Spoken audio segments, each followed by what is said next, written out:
Hi, this is Eva for Once Upon a Timeline. Welcome to Midnight Mandela. How is everybody doing? I see Jackie is showing up this time, so no more secret shadow banning from good old YouTube.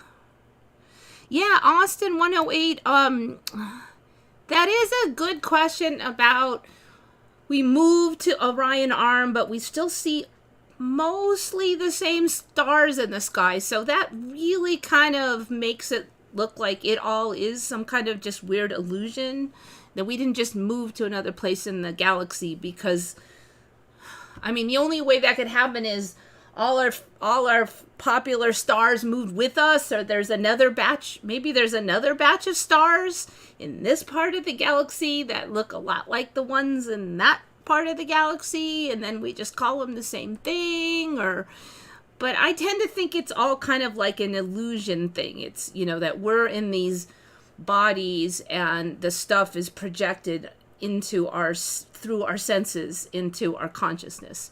So if that's the case, then the movie can always change, right? It can get retconned or whatever. That's how I tend to look at it.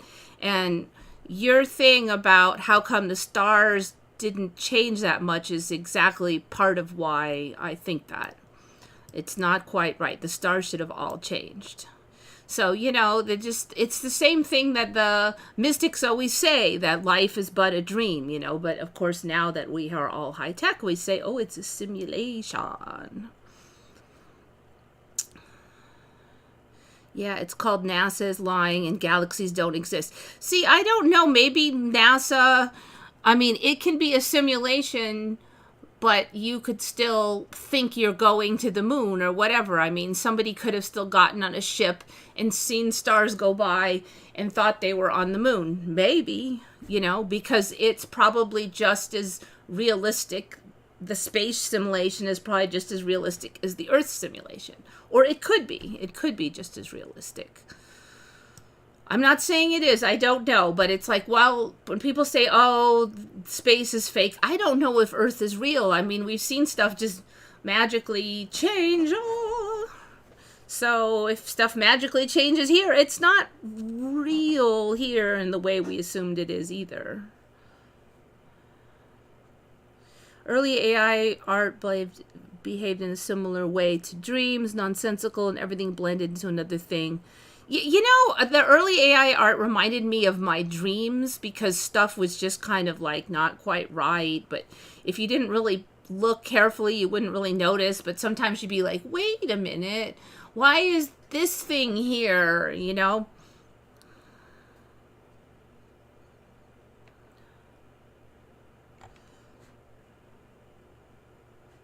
So it does seem like things have been shifty. A lot of stuff I just found on Reddit, and I'm just like, save. So if we get to that, the thing is that the stuff I found now, I'm like a month behind on going through the saved Mandelas on Reddit. But the ones that you guys found, let's see. So this story, let's see. Okay, and it's an old one too, but I am suspicious because we've talked before about those mermaid purses, which are these weird like egg casings from the skates, which the skates look like those flat things that what do you even call those? I don't know, skates. So I've only even seen those like about this big.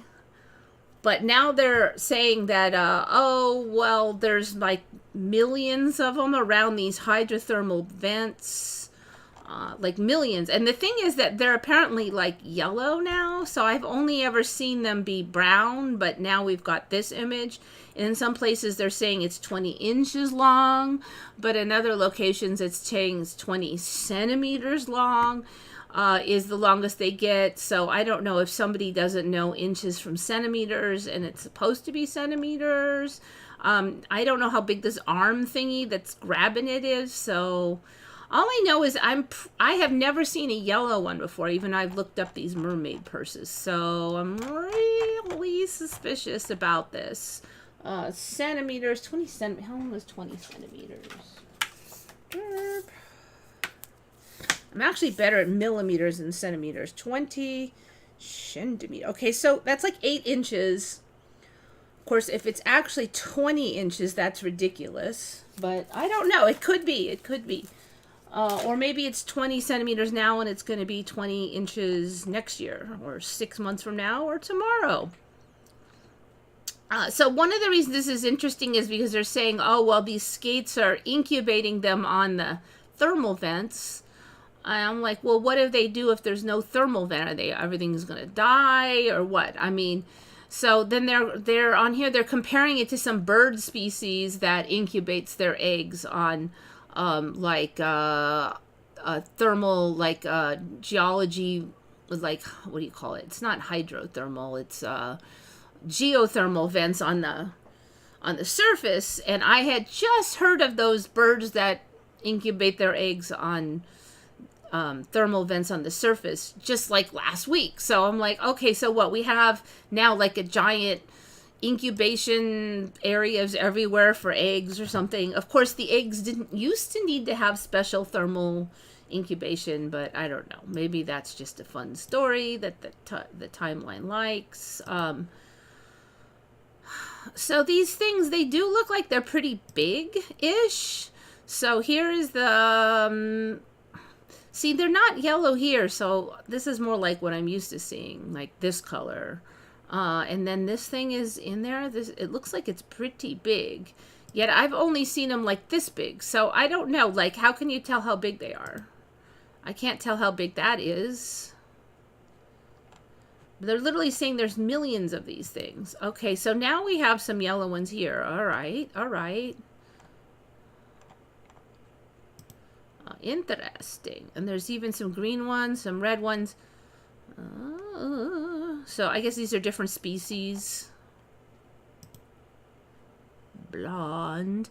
I still can't tell how big they are, but some of these look pretty darn big. Maybe we are up to 20 inches. 10 to 11 centimeters. That's not that big. I have a weird feeling they're gonna get big though. All right, this is an image I recognize from those hydrothermal vent story. Okay, so who found the hydrothermal vent? That was Jackie. And like I said, this is like from 2018, this story. And I don't think I've seen these colors before.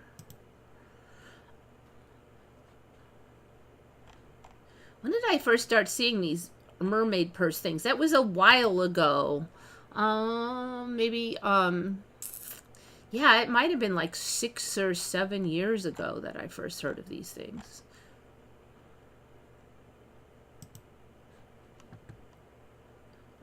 Bacon and eggs skate park. I don't think that's what we wanted.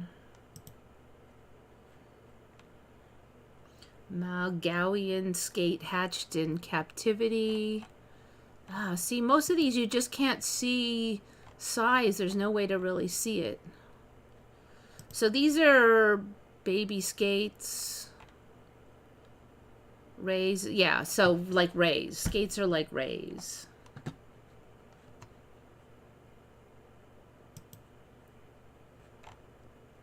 Incubators for deep sea skate eggs. Yeah, okay, whatever.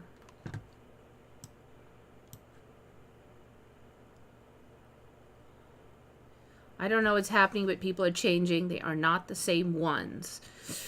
Yeah, I know what you mean. People are so, like, emotional now. You just can't, like... It's just harder. It's just so much harder.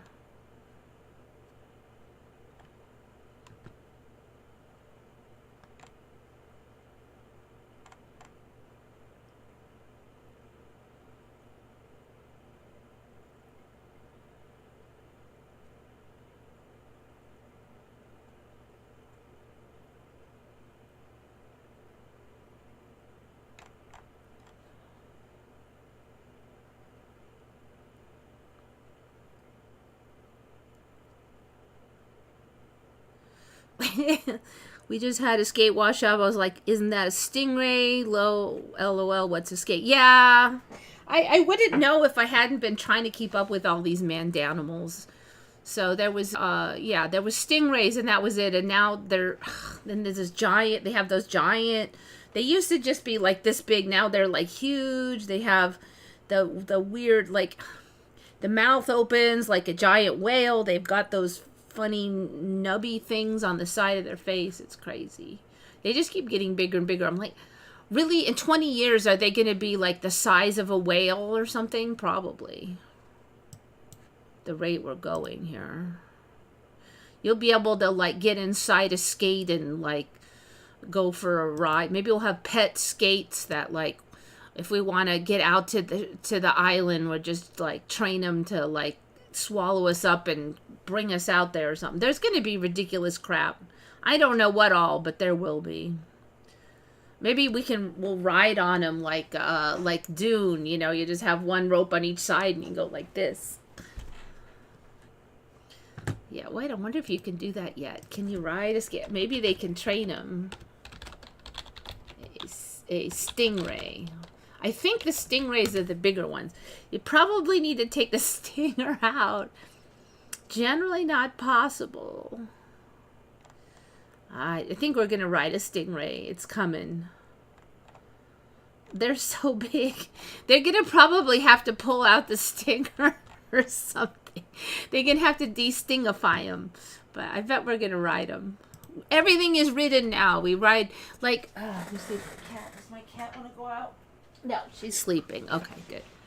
You know, usually the cat comes for attention, and then she goes and she eats, and then she's like, now I want out. And she did the first two, so I was waiting for her to cry to go out, but she instead has curled up over there, so I guess she's not doing it.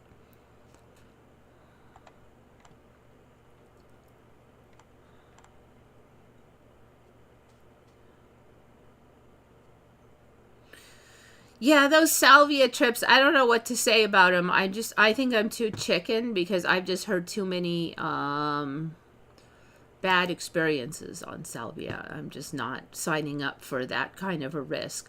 What is that? Oh, those are those arapaima things. Oh, they have armor now too, huh? Interesting. I assume that one's dead already. So... last I checked, it was only the Gar that had... what the heck? Why is that thing that only the Gar had the armor? So I guess I could get some arapaima scales then, huh? Okay, so the Gar are armored. I'll show you the scales. Hold on.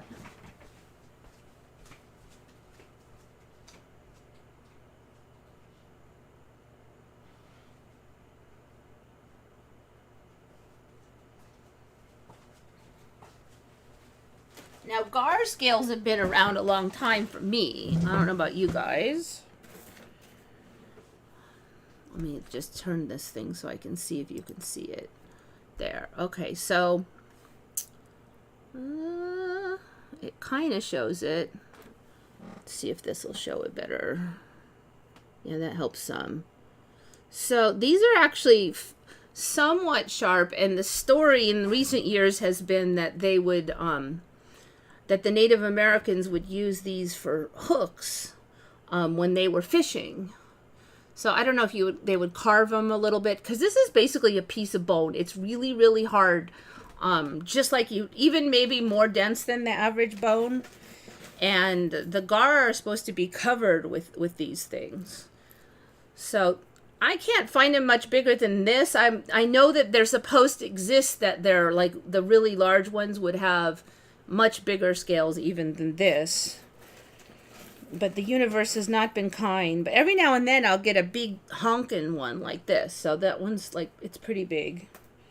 In fact, these are kind of freaking me out a little because I don't remember having any this big in my batch. And now, like, this is the same batch I got like 2 years ago. I just got a huge horde of them. And suddenly I pull out the pile and these are on the top. And I actually sent one to the last customer. And now I'm thinking, oh, well, there was only one and now here's another one. So I don't know, you know, this kind of stuff happens. That stuff just like shows up. So like still kind of freaked out about those big ones.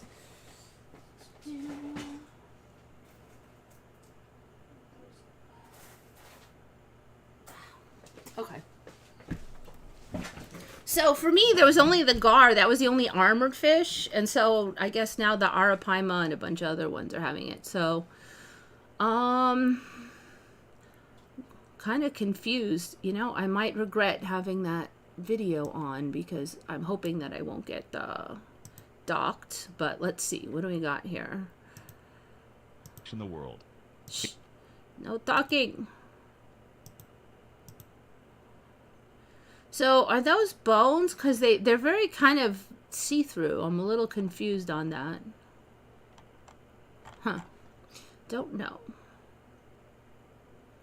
So the ones I have over here, they're very thick and they're opaque, so they're very clearly bone. Maybe the arapaima are not quite in the reality yet. So the only reason I know about arapaima is because that fish that dude that had a show on TV and he did all the different fishing of the large animals or the large fish and he had them on.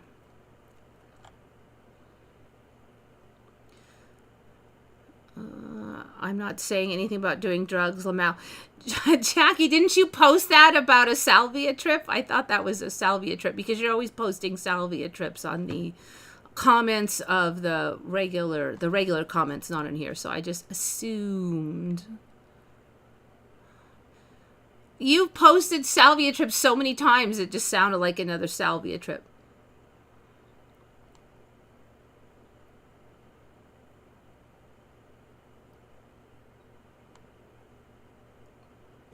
Yeah, I wasn't assuming it was you. I just assumed that you yoinked it from somewhere like you usually do. A woman who told her parents that reality is a thought experiment and it's a matrix. Yeah, I wonder if... I don't know if we have what it takes to really understand what is happening here in this reality. Because once you kind of travel to that other side, none of it is really comprehensible to the brain that exists here. It's just like a whole different kind of a reality. It's sort of like if there was an ant and you wanted to explain like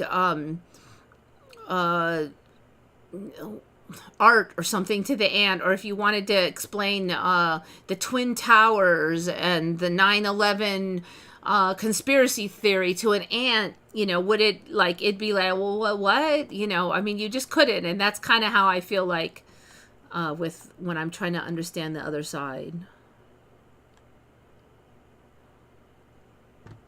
A dream world, yeah, like this. You know, that's the thing. It's becoming more and more like a dream world because in the dream world stuff just kind of disappears and you don't really notice. And then you just make all these assumptions. And then when you wake up, you're like, wait, why did I think that when I was in the dream world? Because it doesn't really make any sense. But you're just under this like kind of a brainwashing illusion or something that you'll just keep thinking whatever weird things. You just believe weird crap and you don't really question it. And yeah, so we're getting more clues now, and it's just because it's so flippy-floppy. Or are we seeing through it more? That is a question. I think things have changed rapidly, though. I think they've upped the game.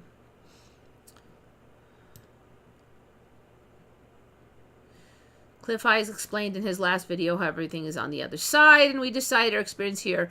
I just saw that one from him, so I think that his new girlfriend's having a lot of influence on him, too. But I do think that maybe just because he hasn't experienced stuff, sometimes he assumes it doesn't exist. Like, I think there is something akin to a hell, and maybe Cliff just hasn't seen it, so he just assumes it's something else. He's extrapolating to some extent. So I think I've described it before, but it's basically, I think, the best I could tell, it is basically that people who are have a lot of hate and anger and a lot of the negativity and the jealousy and just they are attracted to more of their like kind. There's like a energy level that they fit on, and when they die, their energy is sucked over to where they belong, where they go with their own people. And if you have a whole bunch of people like that together, then there's a synergy where they make a reality that is just miserable. It is just, it's hell, it's their reality that they made. So they're not really trapped there. Like, no God said, you are bad, therefore you go here. My feeling is that it's just because that's their energy. You go where your energy is. And if your energy matches bad people, then you go and you are with bad people. Like attracts like, as they say. So how do you get out? You realize you don't want to be that kind of energy, and you start changing your energy.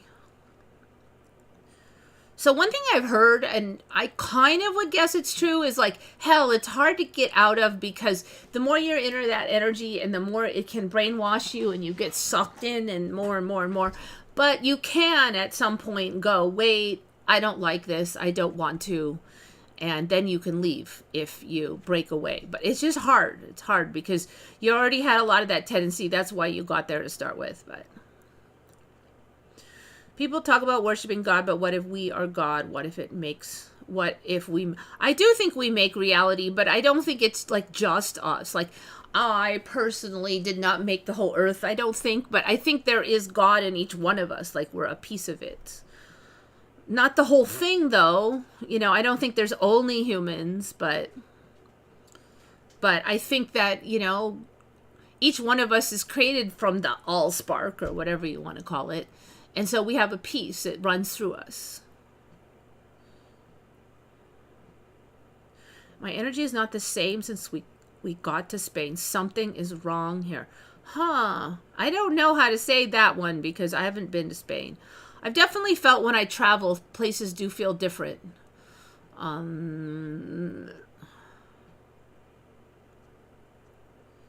What are your thoughts about looking into certain Mandela effects? I'm not sure if you mean me.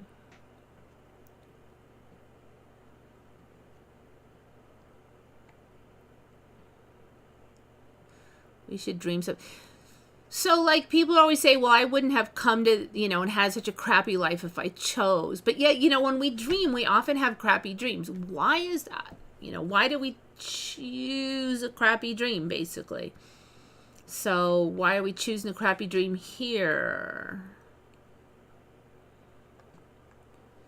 That's the big old question. The machine elves make it, but that's all in our own conscious experience. I think that basically they are just they are like the builders, but we are the designers. That's what I think. When you say there is no physical world, then you have to define physical world. What is, the thing that feels physical is the physical world. We assumed it was stable and constant with cause and effect. We had certain assumptions about cause and effect in the way history moves and those things. So we thought that was the physical world, but now I realize that we were mistaken about a bunch of these assumptions. So you could say, okay, it's not a physical world, or you can just say the physical world does not have the rules and characteristics I assumed. And so that's how I tend to think about it. But the other way works too. It's all just semantics. We aren't allowed to understand. In my experience, you just can't. You can't understand. You're like an ant trying to understand the 9/11 story or something. You just can't get it. Like, you can get a little piece of it. You bring a little piece of it back, but it just like, it all makes sense while you're there, but the minute you get back here, you just can't hold on to it.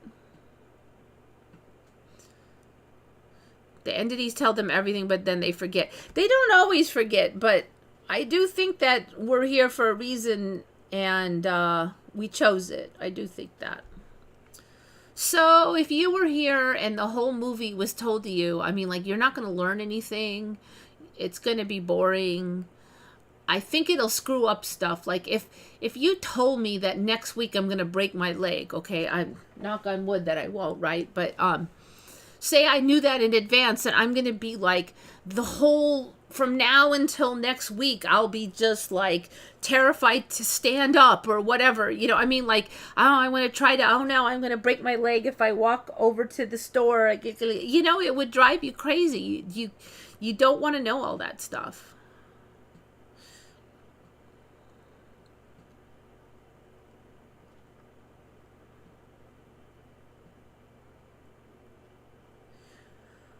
I think the building blocks of matter and energy are made out of the imagination of something bigger or God. I think a sufficiently intelligent or powerful mind could create or simulate a reality.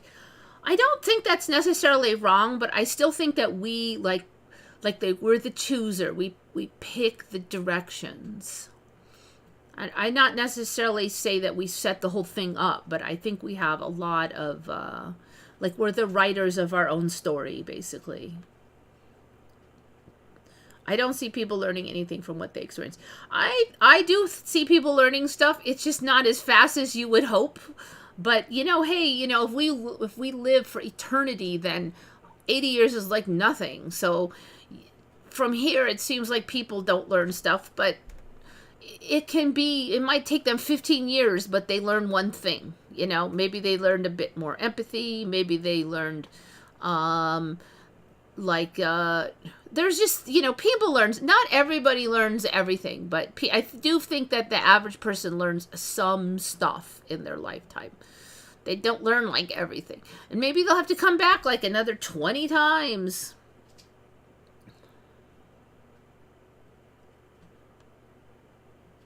Often things appear or happen that I thought about. Yep. And sometimes it's just dumb little things, but they're dumb little specific, like really specific things. Like I told you about the 2 little nubs on the back of my electric toothbrush so that I can stand it now without it flopping over. I mean, that was a really, really, really specific thing that I just kind of kvetched about for months, and then it was there. So even though that's such a tiny thing, it does show to me that at least some of my thoughts have influence on reality, even if it's just 2 little plastic nubs on the back of a toothbrush. I spent a lot of time trying to think about what it would be like to be God while meditating. That might be an interesting meditation. So way back, I was doing something that I didn't really realize was meditation, but now I've heard that this is actually a official meditation that some schools teach or suggest, or there's different ways. You're basically trying to keep your mind from running like a monkey, right? So you can follow the breath. I've actually, when the cat's on my lap, I actually just kind of concentrate on the act of giving the cat a scratch. That actually works really well. And one of the schools has you meditate on infinity. And I did that once. And so the 3rd time I did it was a very weird experience where my mind just sort of it went out and got it for 1 millisecond. It totally comprehended it for 1 millisecond. And it was I don't know how to describe it, but I can see now why they meditate on it. So it was weird how I came to the decision to try that, because in my mind it was that I was taking math class and we were starting to do more calculus kind of stuff, and I was thinking, I don't really understand what I'm doing that well to my taste, but I didn't completely understand the concepts. And I was trying this, maybe if I understood the concepts better, I would do better in math. So I tried to understand this concept of infinity, and that's what led to that. But I didn't think, I'm meditating. I'm just thinking, I'm going to see if I can lay here and understand infinity. And it was kind of the same thing. People don't learn, they act according to the script. I would say that they do that a lot, especially a lot of people. They do it a lot. But even if they do it 99% of the time, what about the other 1%? What about the one time that they break away from the script? What about the one time where they, wait a minute, maybe the script was wrong. Maybe I was wrong to assume that. Maybe I was wrong to follow that script. I would say that that is learning. Now, it might be the mass horde of learning that you would have hoped out of them, but I would say that it is learning.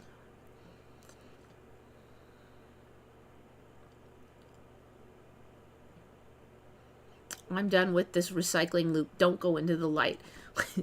So I think I said before that I once kind of had this experience where I think that I might have been remembering how I first came here and the first life, and I agreed to it, looked fun. It looked interesting. There was a beautiful spectrum that I remember just thinking the colors, the spectrum, it's amazing. It's awesome. And I want to do it. And then they're like, well, there's this. I'm like, yeah. I just want to do it. And then after that first life, I'm like, F this crap. I want to leave. And so they were trying to say like, wait, just listen. I'm like, no, I'm out of here. And I just wanted to leave. But you know what? I couldn't find, nobody was holding me back. Nothing was stopping me from leaving. But I could not find the way out. It was like because of my experiences, I had like, it was like I was contaminated or something. I just could not, I did not have the right energy to leave. And so I couldn't find the way out. The way that I used to know, I could not find. I did not have the skill that I needed to get out. And then I realized I would have to finish the system, which is this earth thing. And I would have to overcome those issues that the contamination, whatever you want to call it. I'd have to graduate. And once I overcame and graduated, I could leave.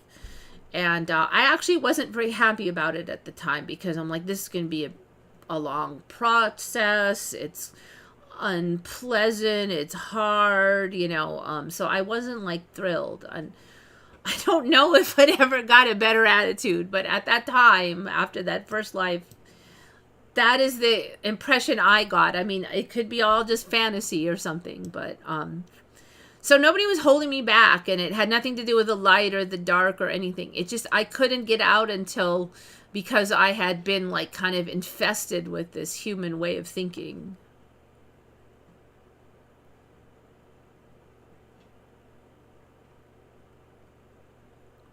Entities watch us for entertainment. They may well. We watch everything. I mean, we watch cats fall over and bat string for entertainment. So, and we watch other people for entertainment, and sometimes in a mean way, and sometimes just in an appreciative way, and sometimes in a curious way, or a respectful way, or a whole bunch of the above. And just because things are bizarre, like reality TV, which is mostly scripted, but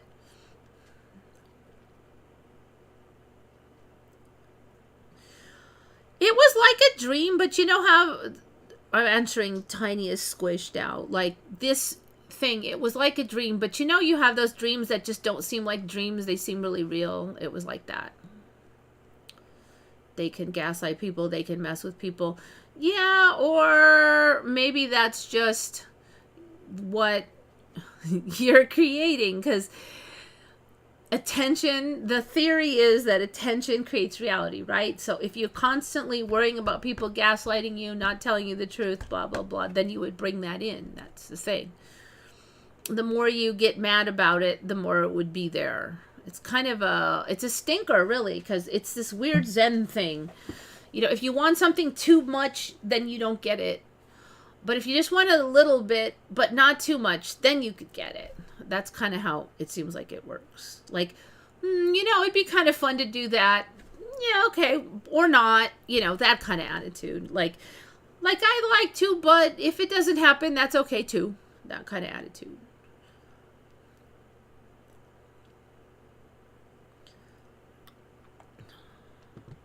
I do think it is funny, and we don't think it's funny because we're like miserable a lot of the times, but then when you realize that you did it to yourself, it is kind of funny. Like I will say, okay, I don't want this thing to happen, right? Like I'm tired of this happening over and over. But then when you're shown that the reason it's happening over and over is because I personally am doing things to make it happen over and over. And then it is funny. Like, it is funny. It's like saying, I don't want to stub my toe every morning. But then you realize that every morning you decide to go get up and kick rocks, right? And then when somebody goes, hey, if you don't want to stub your toe, how come you're kicking rocks every morning? And then you're like, oh, yeah, that is pretty funny. It's funny. Meanwhile, I'm like, oh, it's not fair. I got my toe stubbed every morning. I'm doing it. And the thing that is hard is that I do it, but I often am not aware of all the ways I'm contributing to the problem. And then when I finally become aware, it's it is funny. It's just like, oh god, I'm such a dork, I'm such a dork. I did it. No point in wanting anything then if you won't get it anyway.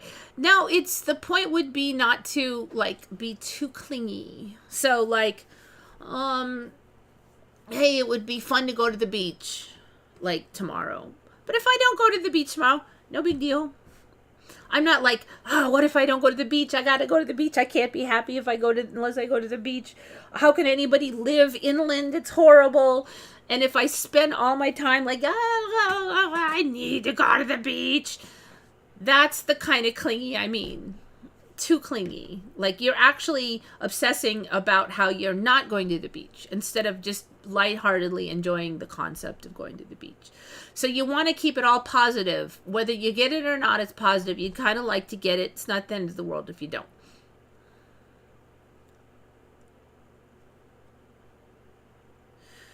Did anyone else ever feel as a kid all the other kids were not like you and we were all on something that you weren't? In my old timeline, I just feel like a lot of people were more like me. And we were all very different. So each one of my friends was very different. And one would have certain things in common with me and another would have another. But they weren't like each other either. So I don't know what to say. They weren't all one kind of person and me another kind of person. We were each different. So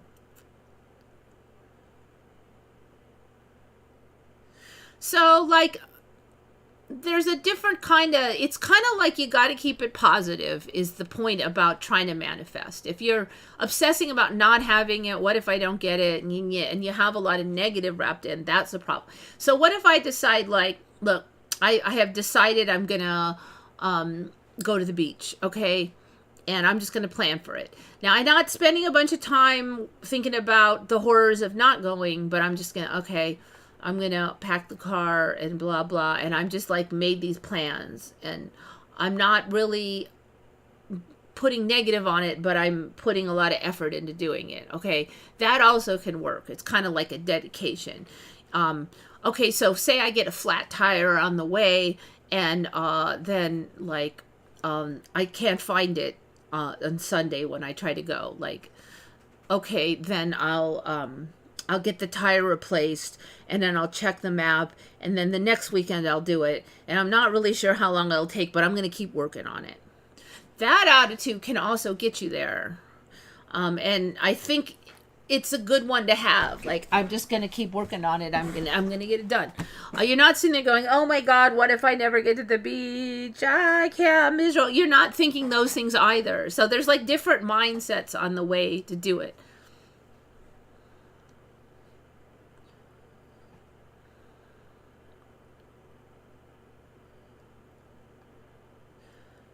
I never felt like belonging to any place or groups. Yeah, I don't know. I think I do still like people.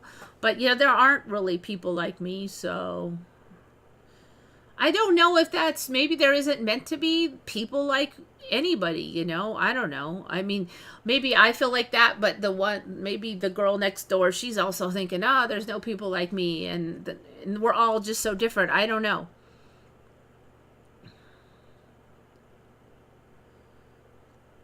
So, it's very easy to see the faults of others and how they're illogical. They said this, but then they did that. It's so obvious because you're not sucked up into that brainwashing that they're sucked up into. So you can see all their crap. But the thing is hard to see is your own crap. And in order to, improve in life, you've got to see your own crap. And that is the tough part. The part where you're claiming you don't want to stub toe, but you're kicking rocks every morning. I have a friend and she's always late and then she stresses out because she's late. And let's face it, if you don't want to be late, you can start 3 hours before the event and brush your teeth and brush your hair and you could be done 2 hours early. You could. but yet she never does. But then she complains that she's always late. Clearly, she is 100% responsible for being late all the time. Why does she not do it? Now, when you really think of, if you ask her, like, why don't you just start early? I can't. You can. There is some kind of mental thing that is going on in her head that she can do it if she decides I am going to do it. And I have things like that too, you know, and everybody has things, but it's just interesting that she is so blind to it. From my perspective, it is so obvious, but from her perspective, it's not. So everybody has those things though. Can we post links? I am not sure because YouTube's always changing this. So during COVID, they kind of blocked all links. Heaven forbid we should share links to information. It seems like they've kind of lightened that up now.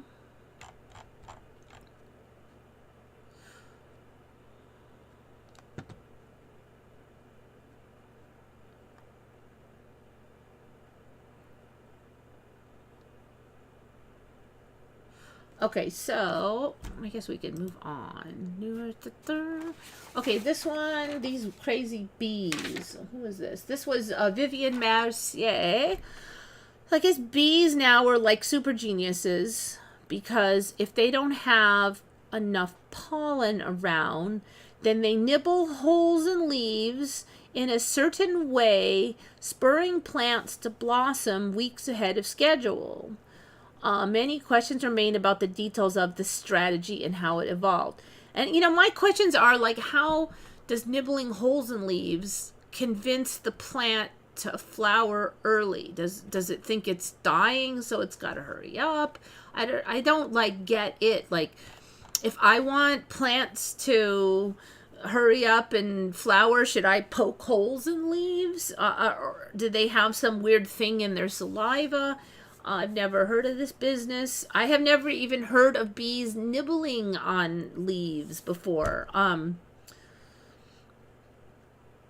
Let's see. Nibbled plants. Let's see. 10 plants were put in mesh bags that hadn't eaten any pollen for 3 days. They proceeded to nibble 5 to 10 holes in each plant.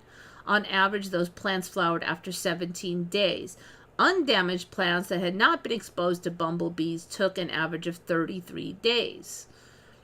In a similar experiment, tomato plants sped up their flowering by 30 days. The magnitude of the effect is large. Hunger seems to be driving the bees, blah, blah, blah, blah. So, when was this even? I'm trying to see what the date on this article is. There should be a law that all articles have to have 10. All articles should be required to have dates. This is from 2020. So 5 years ago. So good find, Vivian Mercier. Kind of curious how that's going to spin out. Are they going to, what is there going to be their explanation? Is there something in the saliva or what? Everything is super genius now, even bees. Okay, and then this is Paramatachia spiderweb, also from Vivian Mercier. I've had some of these weird spider webs on before, but it looks like they've kind of upgraded because I don't think I had this pattern one on before. Apparently, this is somewhat common on with these spiders that they. The weird thing is I couldn't find very many images of them. But then they'll be like, yeah, this is a common style of spider web for this spiders. So if it's so common, how come I can't find more images? Let me see what there is on Google. Blink.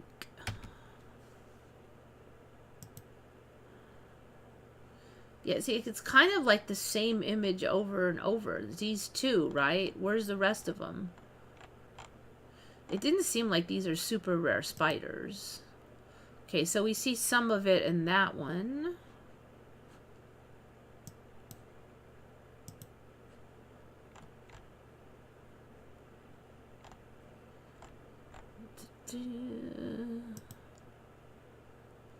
None in that one. Okay, there's some like there. Okay, so there's a few images. It's still pretty sparse. Which makes me think this might be rather new.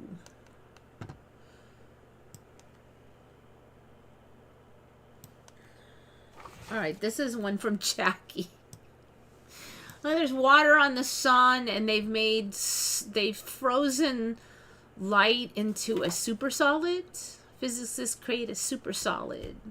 Supersolids are strange quantum states of matter that combine properties of solids and liquids.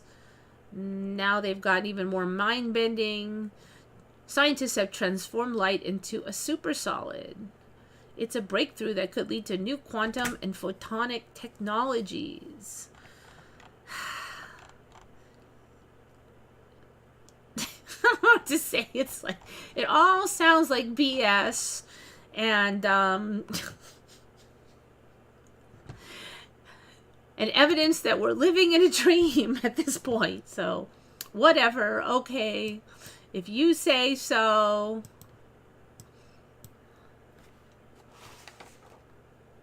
So that one was Jackie. Jackie found that one also. Checking all my notes here. All right. Skate eggs was Jackie. All right. I think now it's the rest of them are mine. I truly can't understand how people choose to live in monasteries. I kind of do. I think if you just like the quiet life and you don't want to deal with work and all that stuff, all you have to do is pray. If you do the meditation stuff for a while, it becomes very relaxing.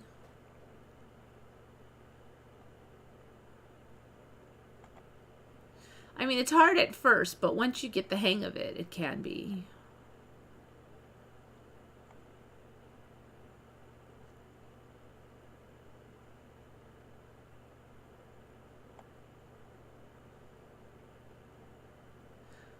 How do you say the name of the host? You mean me? It's Eva. That's me. Eva. Do you have another pronunciation that you remember? I'm kind of curious. Everything in science sounds so fake. Yeah, I agree. It just sounds like ridiculous.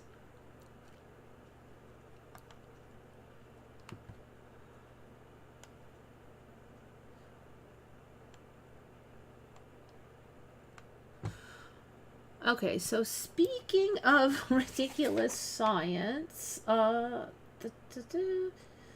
this one is from our friend from Japan, Taro Eto, and I don't know if you guys remember this. I think I covered it a little bit, but there was a storyline for some years that talked about Tesla, like the original Tesla, not the company, and how direct current and alternating current were developed. And the story was for many years that Tesla was an advocate for direct current, and he lost out to alternating current. Alternating current is what we have now.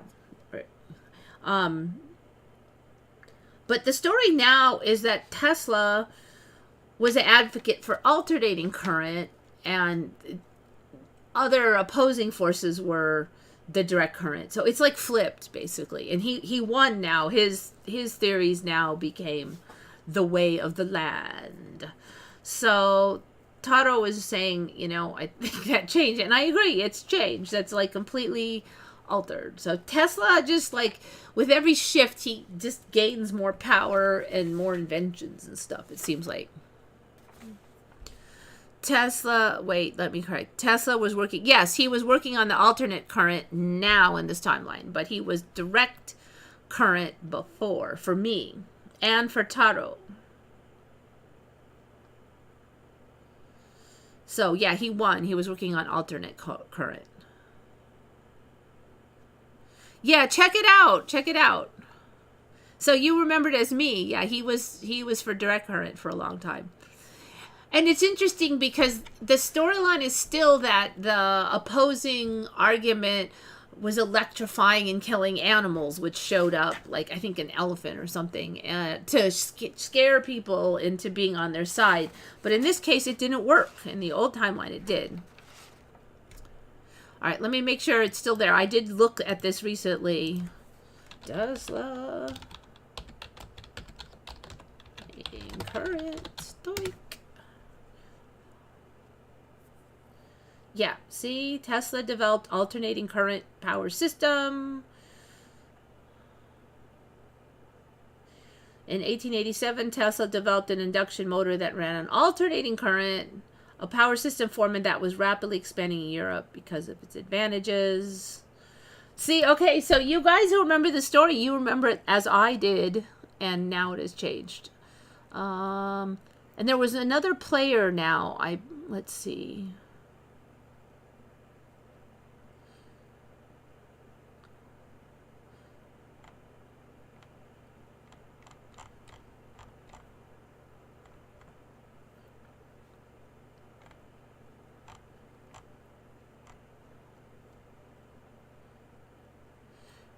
Oh, and here is one of the things that I think has showed up in timeline is this arc lighting system is now a big thing. And I've had those arc lights on a few months ago, as I don't remember them being around, but they're showing up now in this Tesla story. Tesla was working on patenting an arc light system, possibly the same one he had developed at Edison. And this is wrapped in with his alternating current motors.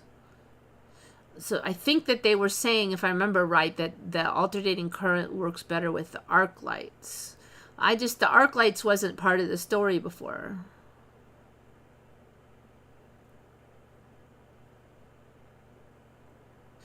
The investors showed little interest in Tesla's ideas for new types of alternating current motors and electrical transmission equipment. After the utility was up and running in 1886, they decided that the manufacturing side of business was too competitive and opted to simply run an electric utility, abandoning Tesla's company and leaving the inventor penniless. Tesla even lost control of the patents he had generated, since he had assigned them to the company exchange for stock.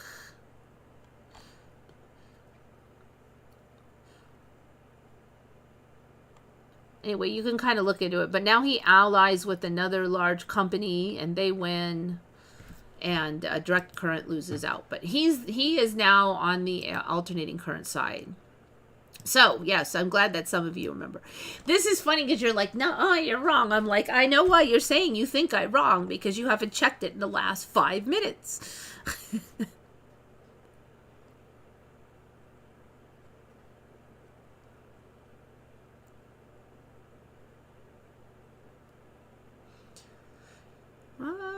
Balloon cities have shown that after spending a few weeks in microgravity, is that what we're calling it now? Instead of anti-gravity, it's microgravity. An astronaut's heart can become about 9% more spherical. This isn't something you'd notice right away. Huh. Yeah, it doesn't sound good. I'll be like, ow.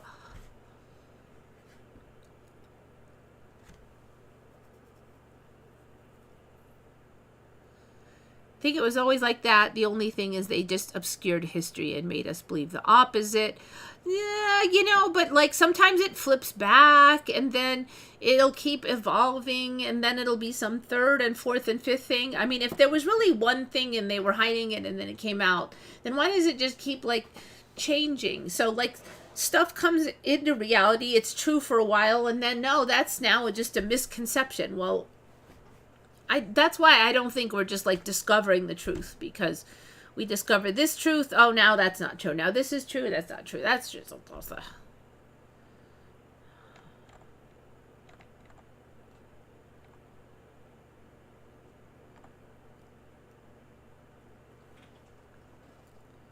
Yeah, so I think Edison still electrocuted the elephant, but now he did it with alternating current to try to show that alternating current was bad, but he lost out. Yes, that is the current storyline. The old line was that Edison did it with direct current.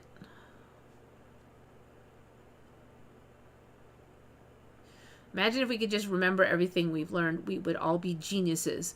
Yeah, the trouble is that the reality keeps changing. So even if you learned all this stuff, like almost everything I ever learned in school is now like not true anymore.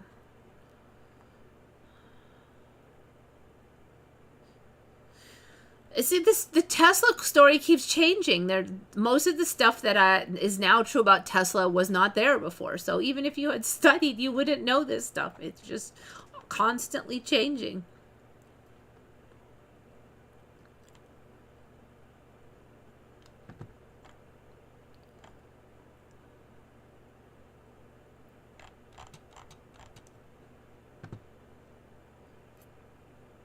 That was actually one of the hard things when I first got used to the Mandela, was getting used to being like wrong all the time. Like I was used to, I'm going to find the answer, I'm going to understand the answer, and I'm going to know the answer. That was me. And suddenly I didn't know crap. I was wrong all the time. Even if I checked something last week, I might be wrong this week, like that Tesla thing. So I really had to get used to just being more in a learner mode and not knowing, just being the idiot because I don't know. It's always changing. Yes, we can have energy, can we? That, the synchronicities. Okay, I'm going to go jump straight to the that storyline. Okay, so Taro Eto found that one. Good find, Taro Eto. All right, speaking of free energy. Okay, this is one I noticed. So years ago, the big thing that was up and coming was cold fusion. And it wasn't like cold, but they basically said that the temperatures were way lower than regular nuclear fission, and they were working on it, and they used the tokamaks. The tokamak was like the Russian design circular generator that they were trying to perfect cold fusion. The problem they had was that they needed to get more energy out than they put in. And it was not known for sure if that was possible. But in brief periods, they would obtain it. It looked like it was obtainable, that suddenly they get this surge of energy, more than they had put in would come out. But the problem they'd have is they'd have a few of those, and then the whole thing would blow up. There was multiple instances of, billions of dollars of equipment blew to kingdom come. And then it took years to rebuild it, and they weren't exactly sure the parameters that caused it to blow up. So basically they're trying to use EM fields to hold the energy in place, and sometimes it just failed, right? And so that was really holding up the thing, is that they knew it was possible, but they didn't know the parameters, and they had to figure it out. And if everything keeps blowing up, then it's really, you have to rebuild the whole thing, start all over, and it's years. Okay, so that was the problem.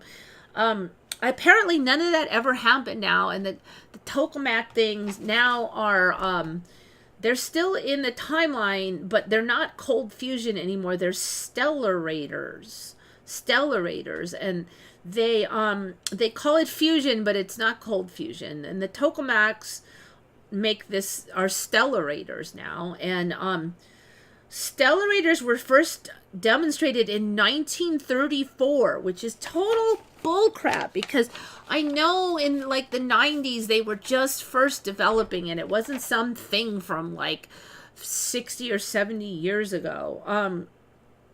So the stellarators use deuterium, which they can get from seawater, and they use lithium. So that's fairly common thing. I mean, it's not that hard to find lithium, and they don't need a ton of it. There's no risk of meltdowns or big disasters. They do not blow up. So all of the stories of the tokamaks blowing up, that didn't happen anymore, and I couldn't find any trace of them having blown up. Okay, so if they lose control of the containment, then the reaction stops. So instead of blowing to kingdom come, it just stops. And so they do have a thing which they call sawtooth failure or something, and it basically, there's no explosion. It's weird because when they talk about it, it kind of sounds like explosion, but there is no explosion. It's just like it stops working. containment failure means it stops. So it doesn't blow up. It's containment failure sounds like something's going to blow up, but no. The waste from the products becomes safe in 50 to 100 years, where it's like thousands, I guess, for regular nuclear. Now, in my old timeline, the waste product was 100% safe already, but in this timeline, it's 50 to 100 years. But that's doable, you know. They said that stellarators are hard to weaponize, and they release 4 times more energy than regular nuclear. So apparently they're kind of doing something that kind of replicates the sun, and that's why it's called a stellarator. I don't know. It's bizarre. I've never even heard of a stellarator. And where did my cold fusion go? Stellarator.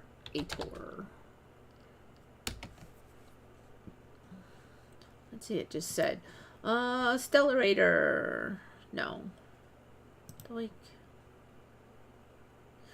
confines plasma using external magnets, so EM fields. Scientists aim to use stellarators to generate fusion power. It's one of the many. So it's no longer a cold fusion because it's like super hot. It's hot like the sun. But, like I said, it doesn't blow up. If you lose containment, it just fizzles. Stellarator refers to stars because fusion mostly occurs in stars. Stellarators, once fusion's dark horse, hit their stride. So part of the reason that I was looking at this is because apparently they're trying to get a permit to build like a functioning power plant, and they have the design all done up now, and they want to like build one of these as a power plant. Like they think they have enough control that they can actually just run it as a power plant and generate energy. Since the 60s, most fusion funding has gone into this approach, culminating in the globally backed ITER tokamak under construction in France. Tokamaks are good at keeping particles in their heat contained, but they have an Achilles heel, blah, blah, blah. Okay, whatever. Tokamaks were cold fusion. Now they're stellarators, so they're the opposite of cold. But this could be like pretty good because it doesn't really. The thing is, you don't have to worry if there's an earthquake and you lose control. You're not going to have like a Chernobyl. It just, the power will stop flowing. That's it. But it's not going to be like the disaster. It's not going to contaminate like 500 miles in every direction. Blah blah blah. So it's pretty safe. So I think that also it doesn't seem like these need to be nearly as large as the nuke plants. So that's the other thing. So you could dot, like, each city could have one. They run constantly, so you don't have the problem of only getting power in the daylight like you do with solar, blah, blah. So it's basically free. I mean, there's the equipment to harvest it, but it is basically free. It's interesting because I remember them being more donut-shaped, like really donut-shaped, and now none of the designs really look like I remember it, but they're slightly round donut-shaped, but it's not. Oh, that's interesting. I've never seen that image. So, yeah, there's basically is now free energy as soon as this thing comes on.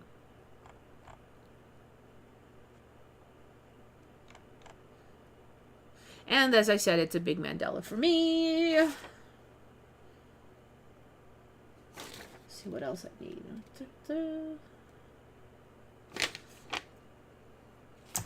So there's another thing that apparently there's like this volcano off the west coast in the ocean. And they said this volcano went off in 2015. Does anybody remember like a volcano in the ocean going off in 2015?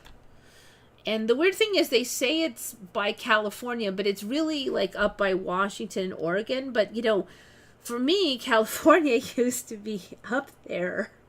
because Oregon was not on the top, you know, or yeah, Oregon was not on the top. It was over to the side, and there was just a finger of Washington on top. So it's called the axial seamount. So somebody brought this to my attention. I think it was on our chit chat group, was asking about this. So like, oh no, what if it goes off again? And first of all, do they even know if it's going to? It kind of sounds like fear porn. What if it goes off? Will there be a tsunami? Blah blah blah. Like what? But then I find out that it did go off in 2015. So like, why are we worried about there being a tsunami this time when there wasn't last time? Let's see, early history. Oh, it went off in 98. 2011. Where's the... It said 2015 when I was looking earlier. Disappeared. I swear to God it said 2015. His associates calculate the next rush would be 2014. Wait a minute. I don't know if it's changed or I just wrote it down wrong, but... So okay, so I guess it erupted in 98 now. I swear to God it was 2050. But either way, I don't remember there being one. I don't remember it erupting. Not like an active volcano. Oh, so now the story is, oh no, like all those ecosystems that live on the geothermal vents. I swear geothermal vents are like everywhere now. Remember when it was like, do you remember in the 70s when they found the first one and they used to think that creatures required oxygen to live, like there was no life without oxygen, and then they found these geothermal vents and they're like, oh my God, you know, these things live off like methane and other stuff. They don't need oxygen at all, they don't use light, blah blah. And it was like this whole new concept that things didn't need oxygen. I'm betting that that didn't happen in the 70s now. I haven't looked it up, but I bet it goes way back. Okay, so anyway, yes, we have our own geothermal vents and an active volcano, and it is, where is that thing? I'm even going to give the map of this. No, that's not very helpful. It's kind of interesting they don't have the map at all on here. Yeah, no, they don't.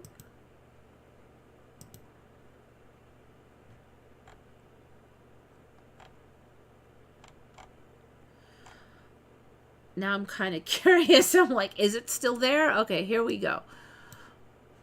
Stop it. Washington, Oregon, and here it is. The heck? Why is it so squared off? It's like a freaking square right here. Hold on a second. New tab. Look at this. It goes like this. It's a right angle. Why is it like that? That is so weird. It looks totally artificial here. I mean, I feel like if I put a compass up there, it would be exactly 90 degrees or like really close. So supposedly a bunch of these scrapey lines are because they would put in like communication lines and that kind of stuff. Okay, so that's why there's these scrapey lines. But this is the seamount, so like why? Oh, that's pretty weird.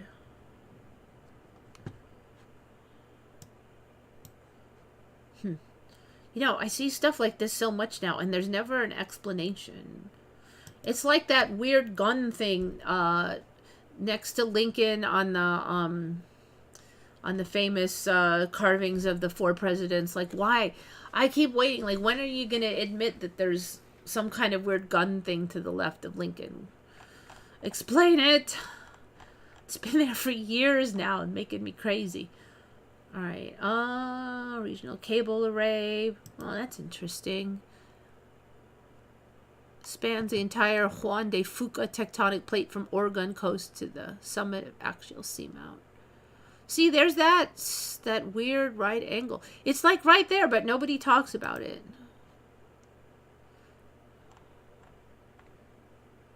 The heck is this?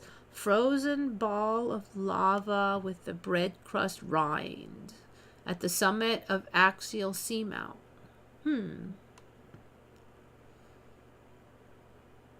With a bread crust rind. What the heck does that even mean? Okay, so don't know. I guess if we didn't have a tsunami before, I don't really think we're going to have a new one.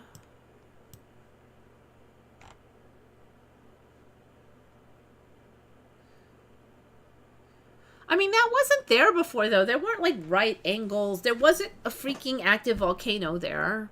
There wasn't right angles. There's no freaking way. I mean, so many islands have showed up. You say, okay, well, they were hiding it. But people have literally said, wait, I didn't used to see an island off the coast by my house. You know, people that live along the coast. And now I can see one. So it wasn't, like, hidden. They're actually literally see it now. See, it's close enough that they're saying there could be, what if there's a tsunami, blah, blah, blah. I know, I remember when they found creatures living off the geothermal vents. It was a big, hairy deal at the time. Oh my God, they don't need oxygen. Okay, when were the first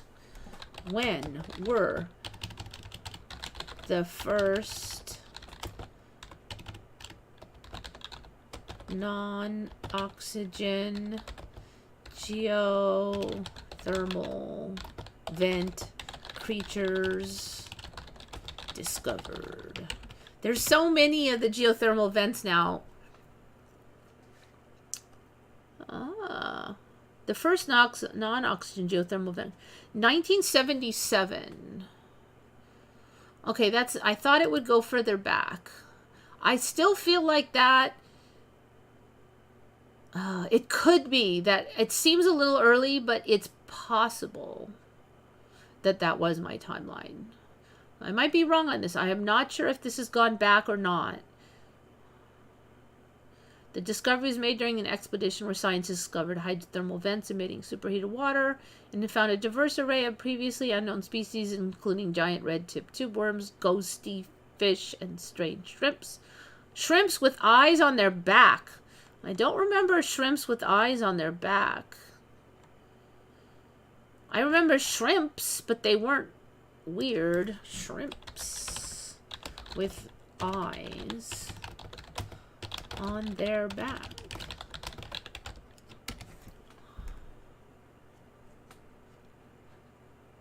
Actually, vent shrimp were initially thought to be blind to the lack of typical eyes and the presence of a large white structure on their backs that resemble wings. Okay.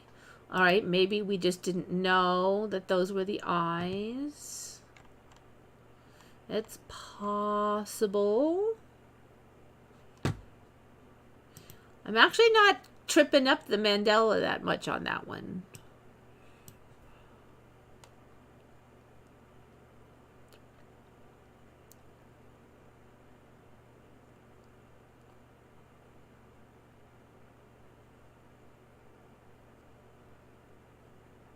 Cinnamon Man Mudlands. Yeah, I don't know. Like, I couldn't find it, so I don't know.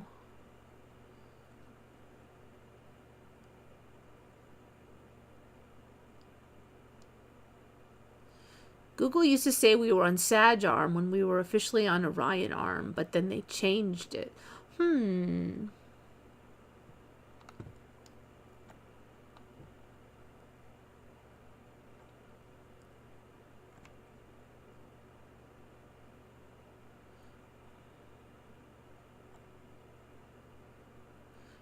Yeah, okay. Shari doesn't remember it there. I remember that being like the top of California there too, so.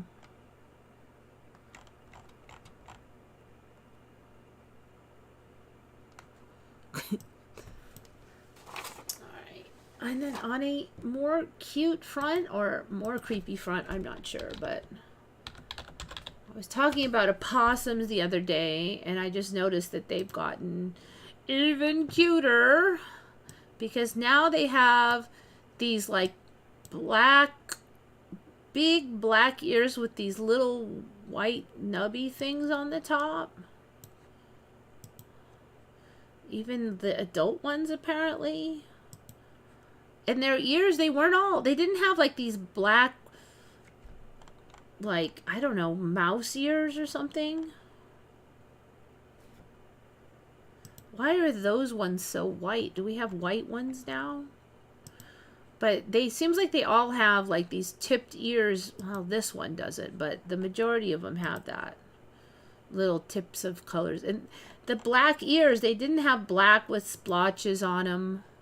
Ears. That's new. So for me, possums were like this gray color. They were just solid gray. And they look kind of like, a lot of the rodent things, they look kind of greasy or something. Like even this thing looks fairly like fluffy and clean. But the old ones, they had that kind of dull, greasy hair. And it was gray. There was no white face. The ears weren't that cute. They looked a lot more icky. Even the babies, there were no cute babies. So they're pretty freaking cute now, but they didn't used to be. They used to be like, ah. Yeah, it's an opossum. Yeah, I know. I know. They got those cute ears now. Yeah, they're too roundy or something. They didn't look cute before.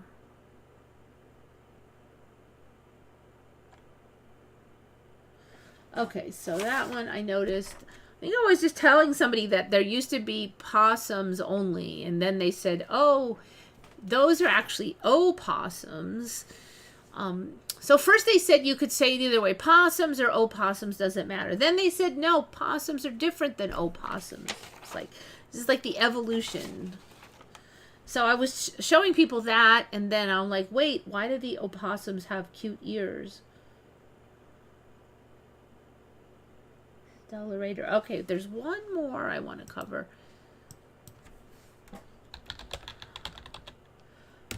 So I saw that they had like a tornado up in like Canada, and I was just kind of looking at them, and there's one thing that I'm noticing a lot of now. This kind of shows it. There's a lot of images where like there's a tornado here and there's blue sky like right there. So for me, there used to be like a big storm would come over, and then there would be you know, the storm would be over for hours and hours, and it's all gray and super dark, and then it would get darker and darker and darker, and then finally you might have a tornado. But now it seems like we're kind of heading towards like that it doesn't really have to be, you know, like it can be sunny and stuff. Like what's this, you know, like here, this blue sky is right there. So you would just suddenly have a tornado. You know what I mean? It's just used to have more warning than that. It's sneaking up on, I have a feeling it's going to be sort of like lightning where you could just like, boom, chaka, there's a tornado. Everything was fine, and now you're whacked. See right here, it just... You used to see tornadoes to be like really dark, and now not as much. It's changing. It looks like it's pretty blue sky there. The other thing I'm seeing is like tons of tornadoes, like all at once. They're just, it used to be something from a crazy movie, and now it's real. What? Google. Wait.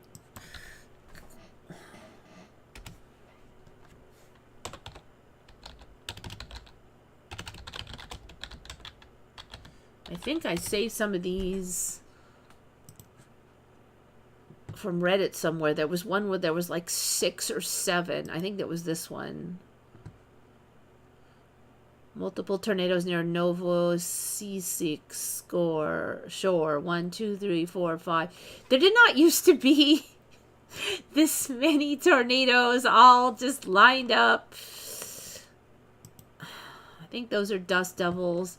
The other thing is that dust devils continue to get crazy. I have some of those saved too. We'll probably get to them eventually.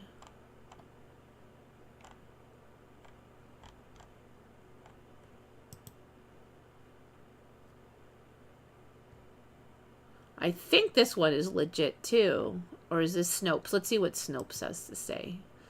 If it's fake, they did a good job. Quit it.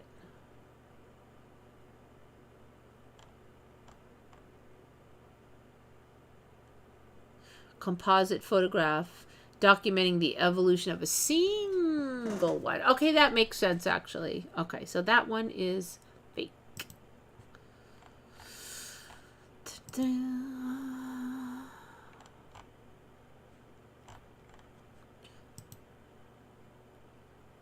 Huh, twin tornadoes, image of a lifetime in Colorado.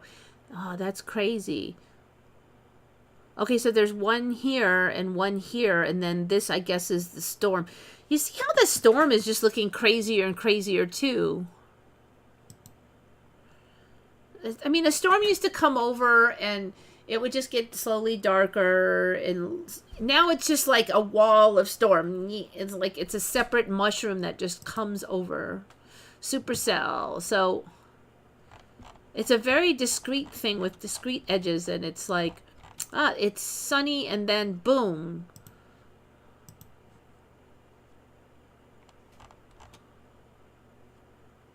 AI is fake. Yeah, it's true, but some of these are older. They're like 10 years old images from, so then you know AI didn't make it. Saw a video of 4 tornadoes, 5 swirling around. You know, and then they'll say, okay, this is like legit. So I don't know what to say. I think if it's like 10 years old, though, it's not AI, and it's probably not CGI.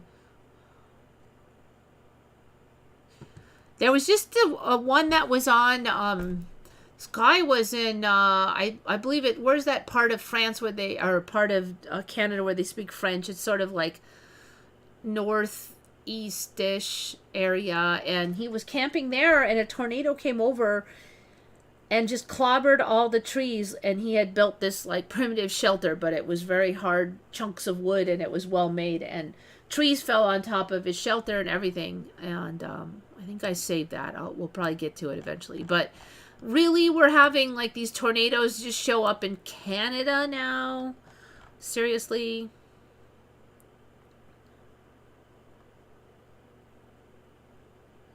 Oh, you know what they're saying? It was a... So it was weird because they're saying it was a tornado / derecho. So the derechos now are like tornadoes too. So even if you don't have tornadoes, you have derechos, which are just as bad. They're worse because they're over a bigger area.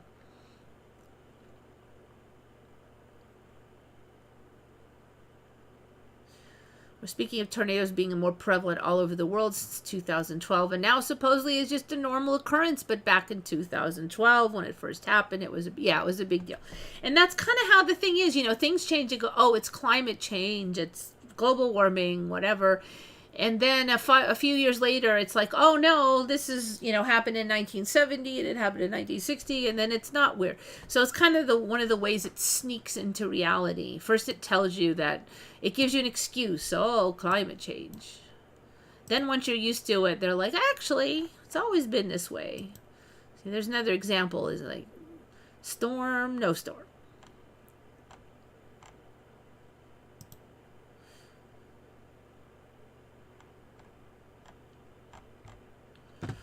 Right, I think it's only 1:24. Let me get something to drink here. I'm thirsty. I'm gonna go over to. I have a lot of stuff saved. We did opossums, tornadoes, stellarator.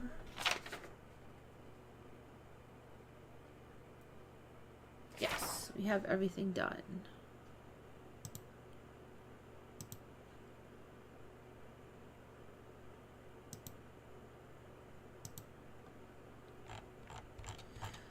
Now I have to go back. Somehow I guess I didn't think I was going to get that far. So where did I leave off? Did Did I do hand of a monkey? I don't think I did hand of a monkey.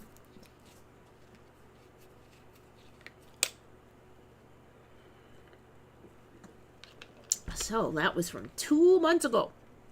All right. This is why this kind of trips me out a little. Hand of a monkey looks a lot like I remember our old hand looking like. And I don't remember hands of a monkey looking like human hands. They had like really long fingers. And they didn't have like... They had spidery hands, okay? So the other thing is, I mean, like, it's pretty straight across here. It really looks a lot like a human hand other than this bit. So that's why it's kind of tripping me out here. And they have that smaller thumb, which I kind of remember humans having. Instead of this giant thumb, I remember it being like kind of like that. Let's see if I can. So if I if you kind of go like that, and then you kind of, then that straightens this out across, and then you kind of put a smaller thumb. That's more like how I remember it. But now it's hard to do that because the hand wants to go like that, but which is kind of more like this. So that's why I put that on. I just don't remember their hands looking like ours.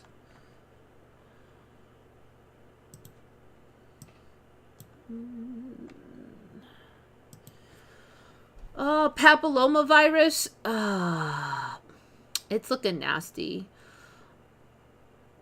It started with that tree man guy who had the weird things all over his hand. Apparently now everything gets these not only does he have a virus, his skin is like melting, his neck's all chonked, and like, I think this is supposed to be a giraffe.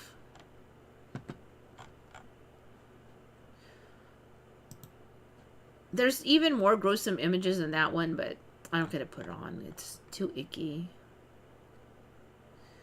I think I had this thing on before where there's like, it just looks weirder now. This weird Malabar civet.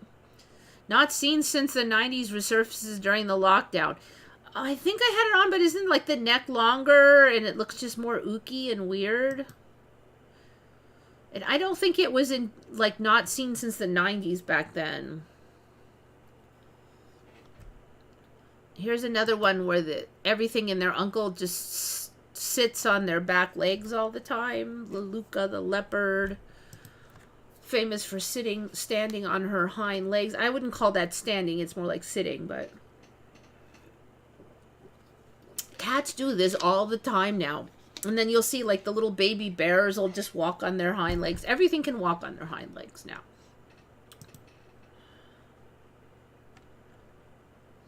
This one is bizarre. As best I can tell, it's real, but like these fish, they're jumping together like there's some kind of pod of whales or something, or pod of dolphins. Look, it's synchronized. So I have never seen that before in mere boring fishes. And they keep doing it, so it doesn't appear to be just like an accident. The one guy keeps going. Hold on. That was funny. It's like he didn't know we were quitting. Yep. And then they all stop. Okay, so synchronized jumping. Fish do that when they're chased by a large predator. I've never seen fish do that.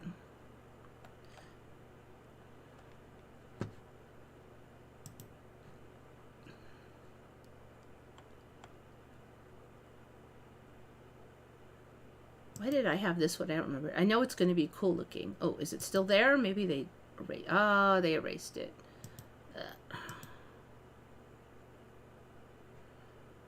Alright. I'll move from save since it's not there.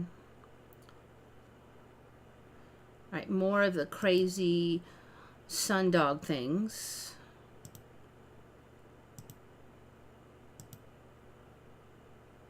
What was this? It was, I think this was America somewhere. You know, when they first showed up, it was like, oh, this is in someplace super cold, way up by the Arctic. And now it's like, oh, this is in Massachusetts.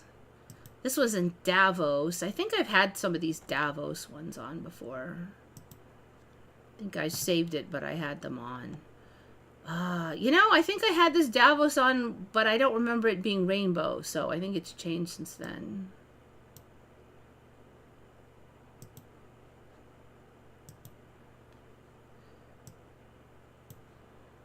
Oh, the account is private. Interesting. I wonder if he got hit by the Reddit clobbering. So sometimes stuff gets linked on Reddit and it gets so many clicks that it causes problems. Okay, I covered the blue and green flash. That's not just the green flash now. There's blue flash for the setting suns. Flying squirrels. Is it me, or are these even more ridiculous? I think this is even more ridiculous than I first saved. I don't remember the face. I don't think the face was all white when I first saved this thing. God, this is so great. So it's supposed to be a flying squirrel. Have you ever seen such a thing? And it's big. Look at that. Oh my God. I'm pretty sure the face wasn't white before. Isn't it beautiful? Look at the color on that thing. So those things also have the like webbed arms so they could fly. I wonder what kind that is. A species of giant squirrel found primarily in central and southern China. Known for large size, distinctive red and white fur, and blue eyes. Largest flying squirrels able to glide over considerable distances. I've never seen those before.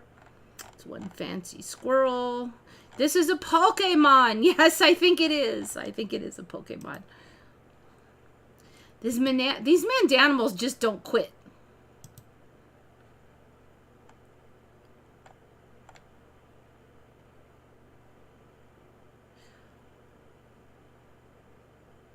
All right, so first we had the nictating membranes, but apparently, did I have this on that there's 3 sets of eyelids for owls? I think I did have it on. They have 1 set of eyelids for blinking, 1 for sleeping, and 1 for keeping their eyes clean. I think I had that on, didn't I? I had that their eyes were tubes, but I'm not sure if I had that on. 333 years underwater. So this ship was 333 years underwater, and somehow they pulled it out and it's in this good a shape. That's ridiculous. So my old timeline, there's no way. It would be all rotted away. These things don't rot underwater here somehow. I mean, they used it to just find like the anchor and ceramic pots and anything that was metal on the ship. That's all they would find. They would never find any wood because it would rot. All right, crazy pythons. It looks like Tic Tacs. Every scale is a different color. This is like ridiculous. Green tree python with an amazing color. I think there was, if I remember right, a bunch more like that. Let me see. Green tree python.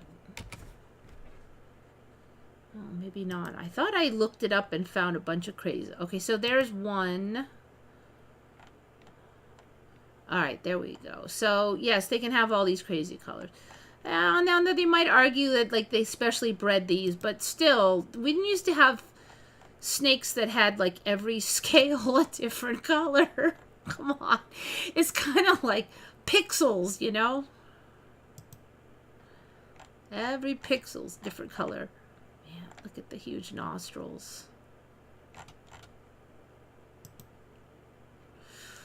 All right, so snakes continue to upgrade colors.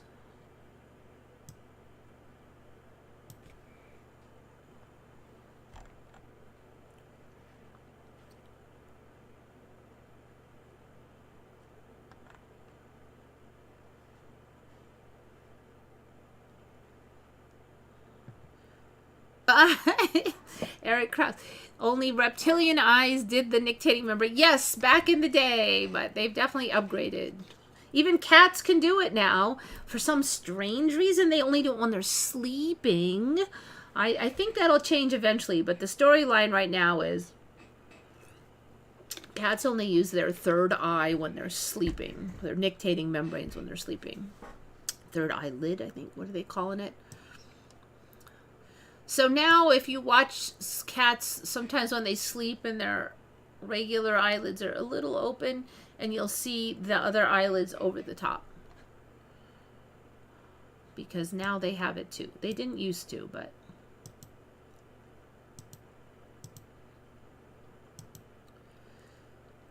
yeah, everything in their uncle has third eyelid or nictating membrane but us.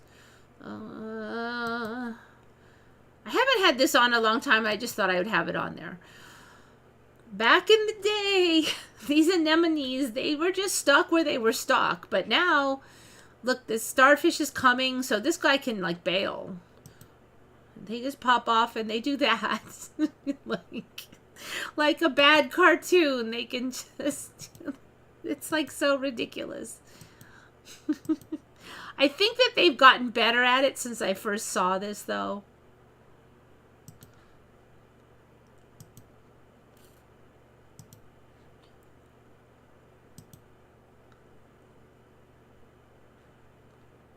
Now, we had a whole thing on anemones when I was a kid, and they never once covered this. I wonder why. All right. These are those hole punch clouds. The reason I have this one on is because I see that they're turning rainbow. So, a bunch of them suddenly now, you'll see that there's like this rainbow thing in here. So, they used to just be a cloud variation, but there's something going on. I don't know what, but...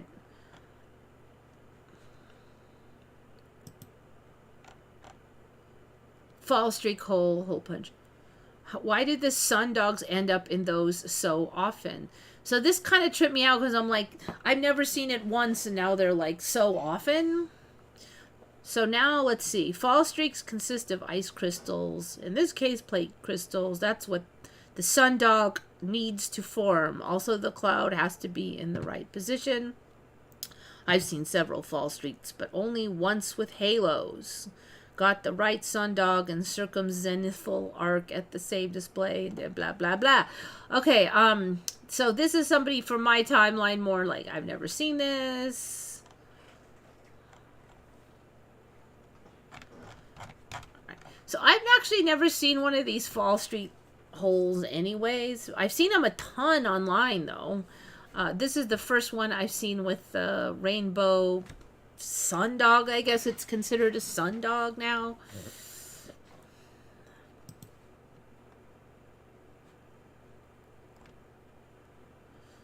So speaking of the devil, right after I saw that one, 2 days later there was another one. Also with the rainbow. They're looking weirder now too, I think.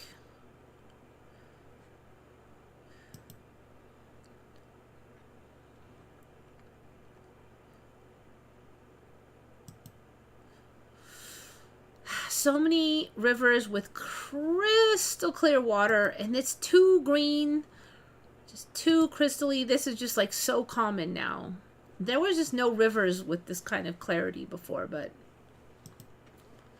now there are.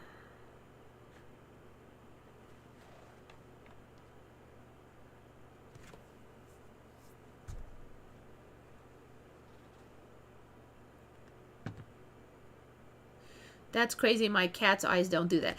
They do if you look. I bet you. I bet you. So you need a cat that doesn't shut its eyes all the way sometimes when it's asleep. Otherwise, you can't quite see it. If your eyes really, if their eyelids, their regular eyelids really shut, you won't see it. But they do all, that you can find it online. Now, for me, it's been a couple years at least since they said that they did that. If it's a coral, it's not a coral, it's a sea anemone. They used to just be like attached wherever where the little polyp fell and it would grow there and it was stuck there. But now I guess if it sucks, they can just toddle on off.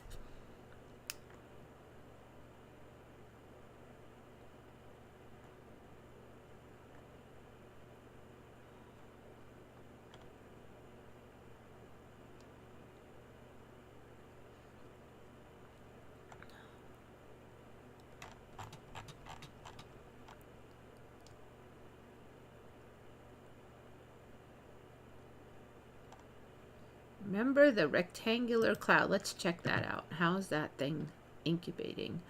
I don't think it's really changed. This is one of the oldest ones. So I remember this back like many years ago, like at the beginning of the Mandela, there was this. So what do I notice difference? One thing I noticed difference, I don't remember there being like a hint of it out here. There was just this, but now it looks like there's more out here. You know, this is one thing I really haven't seen much more of. Straight line. Okay, I have seen more straight line ones, but interesting. So here it looks more like it's a straight line one, and then it kind of peters out, so it doesn't really look square.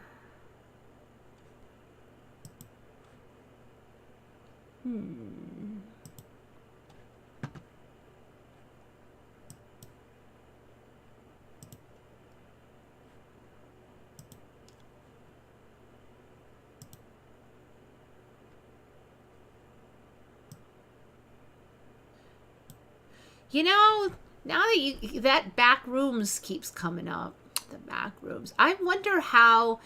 I almost feel like that has to manifest in reality somehow, because every time there's like a really popular meme, it manifests. Are we gonna get? Maybe it's gonna be just underground military bases, because there's been a lot of chit chat lately about there being like 20 giant underground bases with a million rooms in case there's a nuclear holocaust. All of the senators could go down there or something. I mean, is that what it's going to be like? But I'm just thinking, how is it going to manifest? We should see something that looks like the back rooms in reality, with maybe some weird mysteries. I don't think it'll be quite as crazy as the back rooms. But you know, if you've looked at those like underground bases, they could have some back room flavor.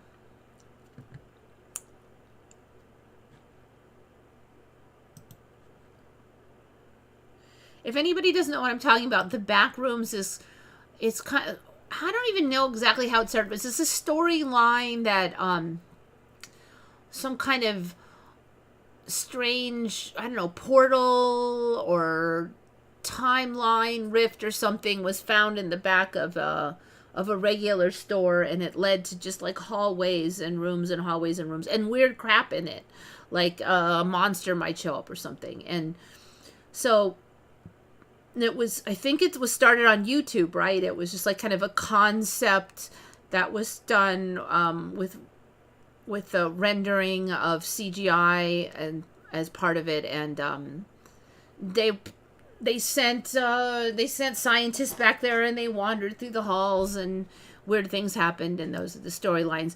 But then people copied the concept, and there's like back rooms, other people making more backroom stories and like that. So it's gotten pretty popular. They have underground cities, they have a club, and we ain't in it. Yeah, I don't know. I just feel like that stuff's just phasing in. The 80s coming back, the mushroom supercomputer. I don't know what the mushroom supercomputer is. The SCP Foundation along with the back rooms. I used to have dreams like that, but usually my corridors had more curve to them. They weren't so right angle. They would go like this.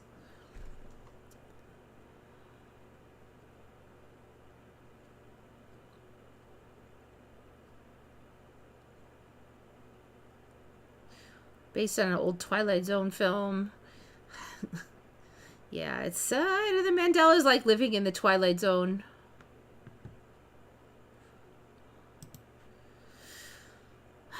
More show than I would have ever imagined. Okay, this one's crazy. These spiders apparently caught two different rodents. They're here. So I guess spiders, they just catch rodents in their web now. It's not even that big a spider. So You know, ugh. Horror stories with spiders have yielded this because, I mean, that's not that big a spider. And first they were just catching like super tiny mice, but now these are big rats. So they're upgrading their game. It looks like it's a black widow too, and so I know that that's not like a dinner plate size spider. You know, I said a few years ago that I really noticed that web feels a lot stronger. Like, used to be when I just kind of smack through it, and it wouldn't kind of like pull so much on me. I could feel like the threads snapping now, and they kind of go poink. And it didn't used to be that way. So I do think that the webs are a lot stronger. But still, 2 large rodents. I mean, it looks like an ordinary black widow to me, which is local. So no. Does this even say where it's from?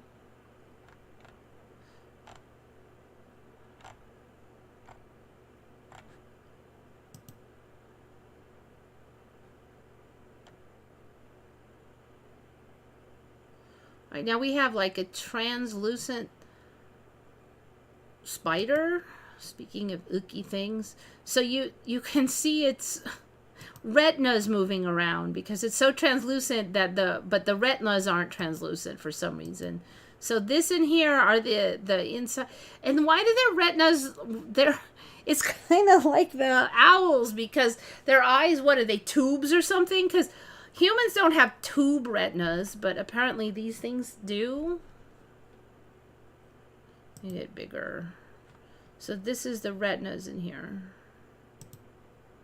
See, is that like not creepy? So what, you have all muscles inside your head and it's your retinas? Bleh.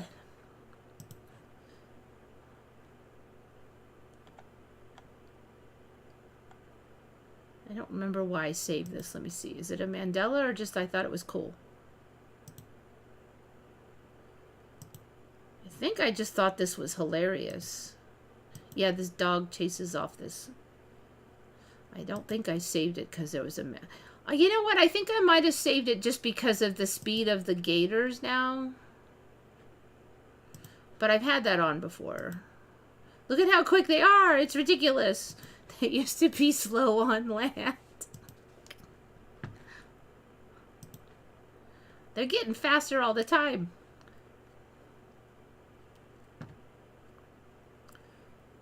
This one. Why did I save this one? Oh, because these giant elands are ridiculous. This thing. And like, look at its neck. It's all creepy.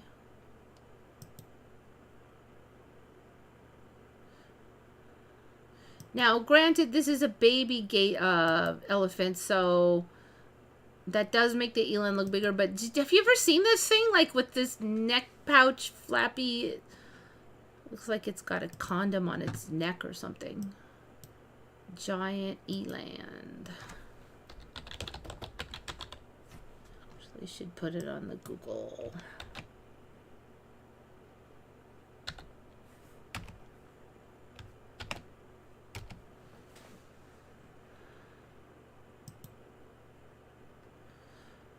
Okay, so have we seen this before with this neck ruffles? Seems kind of ridiculous.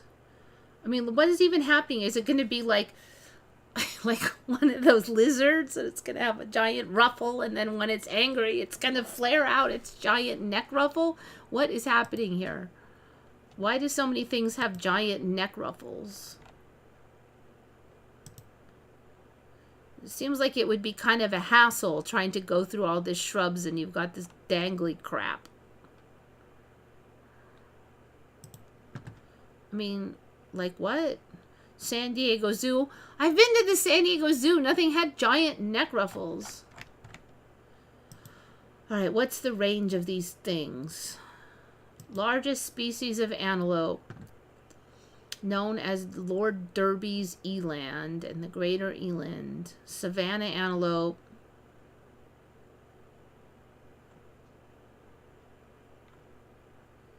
Native to Cameroon, Africa, Chad, Congo. Mali, Senegal, Sudan. It is no longer present in Gambia, Ghana, Ivory Coast, and Togo. Yeah, it'll be back. They have the coolest horns, too. So I think I've seen this with the stripies, but I don't think it had this giant neck, whatever the F that is. And then these little spots down here. I don't think so.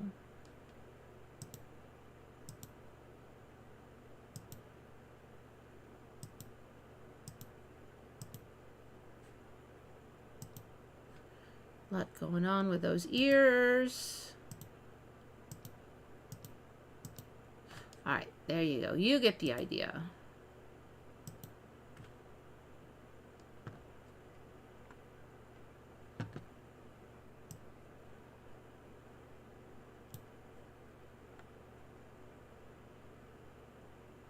Yeah, all the neck wattles. So many of the birds have them now. I'm like, oh, it just looks like they're just gonna snag on everything.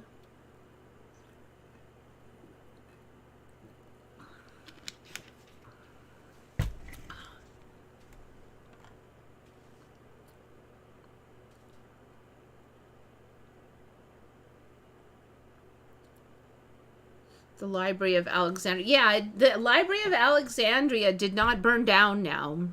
FYI. Another Mandela. Now they say it just declines slowly over time. There was a minor fire at one spot, but it didn't destroy that much.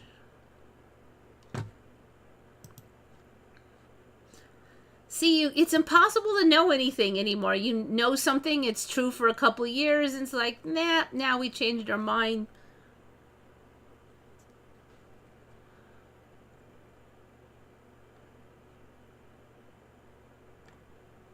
Oh, this one. This is the latest, so there's like a giant eyeball in the sky. This is the latest sundog thing now. This is insane. May 12th, 2025. Complex pyramidal halo display with strong intensity occurred in Pingshan, Guangxi, China. During this play, pyramidal halos, 9-degree halo, 9-degree plate arc, 9-degree column arc, 18-degree column arc, blah, blah, blah, blah, blah. You get it. Looks like a giant eyeball, okay? There's many photos of this too, so there's another one from different angles, so it looks like it's legit. So now, after the halo, then there's these additional ones, and then if you look at the sky opposite the halo, there'll be even more. It's not showing it here, but there probably was more. So it's just crazy now what we got. I think there was, and then somebody took some images from Vietnam. This is the same phenomena from a different angle.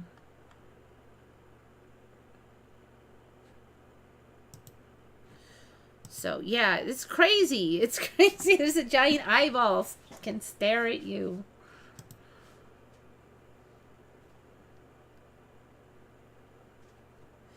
Library. Yeah, so it never burnt down. There was some minor fires. That's it for the last I checked.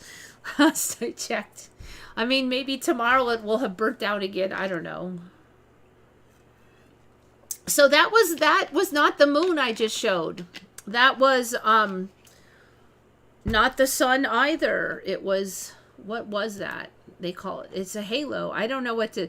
This is the sun here, but this, all this crap, this is, it's halos. I don't know. And then this just comes off the sun. Yeah, I don't even know how to describe it. Double. Yes. Yes, if you haven't been here in a while, now we have this additional thing that comes off.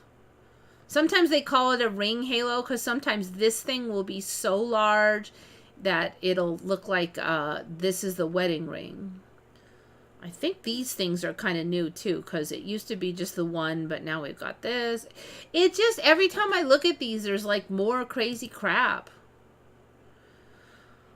So I've seen these before, but now you can see it's kind of darkening in between, and these are thicker, and now there's like a rainbow on a lot of it that wasn't there, and then there's more lines, and I mean,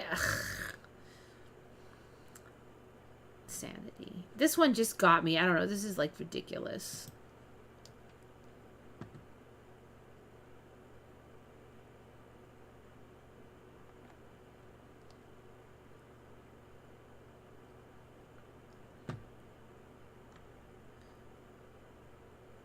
Yes, it does remind me. It's just like there's a giant eyeball staring at you. I know. It's the Twilight Zone.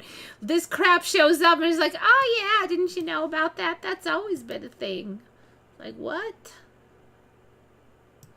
Your cat has more eyelids and there's a giant eyeball in the sky. Didn't you know? I don't know why. Sometimes I wonder why I saved these. I don't remember why I saved that one. Oh, this thing. The tailless. I'm kind of feel bad that I'm in. Should I hand it on this? So apparently this was in a movie, the Harry Potter film, as a big creepy creature. But now it's real, just a little smaller, but it's not that small. The tailless whip scorpion. You can't make it small now.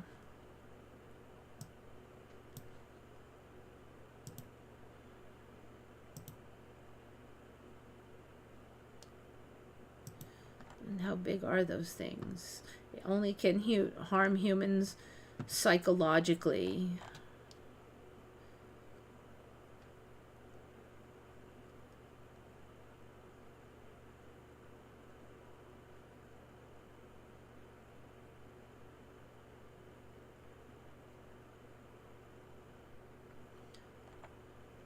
They run very, very quickly, like teleportation. Oh, great. So this guy's saying he was in California and he saw one of those in his house. Like, I'm not thrilled with this concept, people. I think I told you about a year ago that there were these yeeky beetles called devil's coach horses that showed up right after I got done working with the real horses. And those things are everywhere now. Like, we had never seen them. That was our first time seeing them last year, and they are everywhere. They like, we have a bug zapper, they fall in the bug zapper, and then they zap for the longest time because they're so huge. We're actually afraid that they might. Dave took down the bug zapper because he was afraid the coach horses might burn down the place. They're getting into all the plants. It just. He got bit by one. They can bite. There was one on his neck the other day. That and the grubs. So, like all the insects now, they just lay eggs in the soil, and the grubs are eating like everything. Every potted plant almost is dead now because there's grubs. Like, decades I lived here, there was no grubs. And then last year, there's grubs and stuff. And this year, they're in everything. Every potted plant has grubs. Except for a couple plants they don't like. They don't like garlic, this bean plant that he has, and potatoes. Apparently they don't like potatoes. So Dave had to throw out all his tomatoes, everything, because everything was so filled with grubs that you couldn't grow anything in there. So now he's going to try planting beans, potatoes, and garlic in every pod, and then try to plant like one regular plant in the middle and see if that we could keep the grubs off by having like a wall of other plants. But I mean, like, it's insane. Where did all these things come from?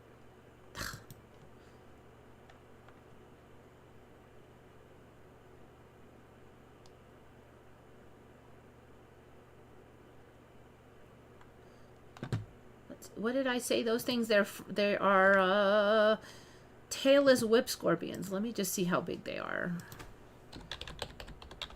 Whip.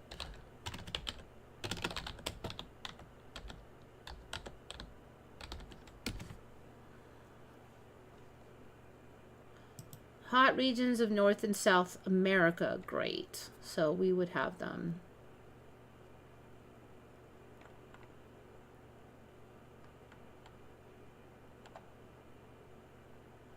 I just got a tailless whip scorpion. Okay, that's how big they are. Big. They're like this big. I don't want to see that in my house. Yuck.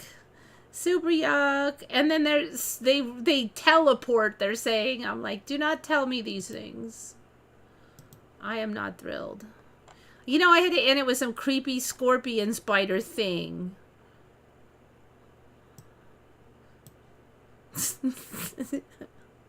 Yep, it's time. Sorry to end it like that.